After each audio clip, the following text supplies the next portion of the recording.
This is Pride and Prejudice, Chapter 1. It is a truth universally acknowledged that a single man in possession of a good fortune must be in want of a wife.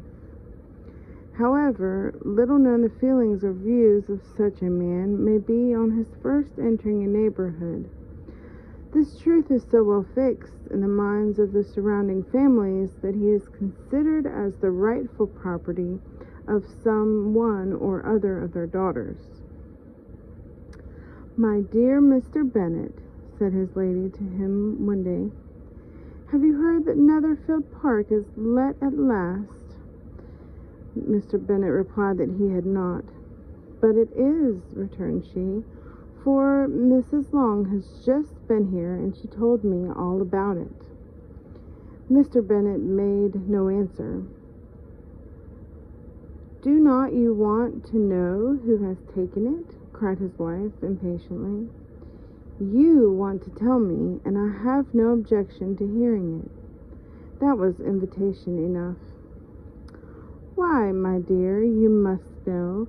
Mrs. Long says that Netherland is taken by a young man of large fortune from the north of England, that he came down on Monday in a chaise and four to see the place, and was so much delighted with it that he agreed with Mr. Morris immediately that he is to take possession before the Michaelmas, and some of his servants are to be in the house by the end of next week."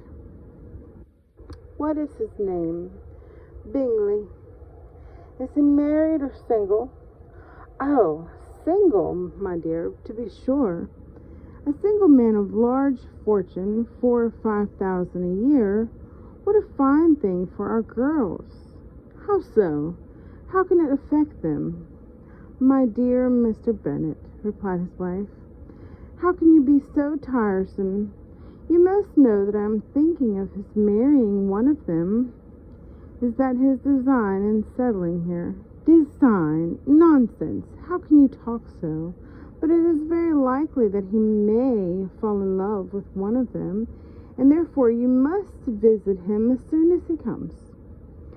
"I see no occasion for that. You and the girls may go, or you may send them by themselves, which perhaps will still be better, for as you are as handsome as any of them, Mr. Bingley might like you the best of the party."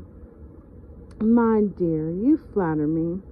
I certainly have had my share of beauty, but I do not pretend to be anything extraordinary now. When a woman has 5 grown-up daughters, she ought to give over thinking of her own beauty. In such cases, a woman has not often much beauty to think of. But, my dear, you must indeed go and see Mr. Bingley when he comes into the neighborhood." "It is more than I engage for, I assure you." "But consider your daughters. Only think what an establishment it would be for one of them.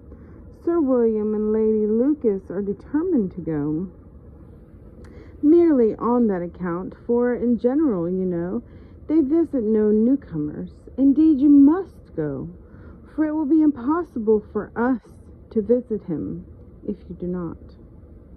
"You are over scrupulous, surely. I dare say Mr. Bingley will be very glad to see you, and I will send a few lines by you to assure him of my hearty consent to his marrying whichever he chooses of the girls.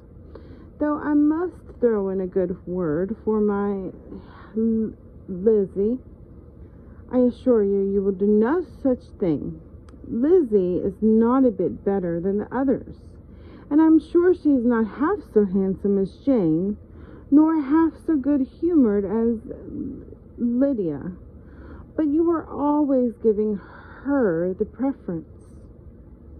"They have none of them much to recommend them," replied he. "They are all silly and ignorant like other girls. But Lizzie has something more of quickness than her sisters." "Mr. Bennet, how can you abuse your own children in such a way? You take delight in vexing me. You have no compassion on my poor nerves. You mistake me, my dear. I have a high respect for your nerves. They are my old friends. I have heard you mention them with consideration these 20 years at least. Ah, you do not know what I suffer. But I hope you will get over it and live to see many young men of 4,000 a year come into the neighborhood. It will be no use to us if 20 such should come, since you will not visit them. Depend upon it, my dear, that when there are 20, I will visit them all. Mr. Bennet was so odd a mixture of quick parts, sarcastic humor, reserve, and caprice that the experience of 23 years had been insufficient to make his wife understand his character. Her mind was less difficult to develop. She was a woman of mean understanding, little information, and uncertain temper. When she was discontented, she fancied herself nervous. The business of her life was to get her daughters married. Its solace was visiting and news.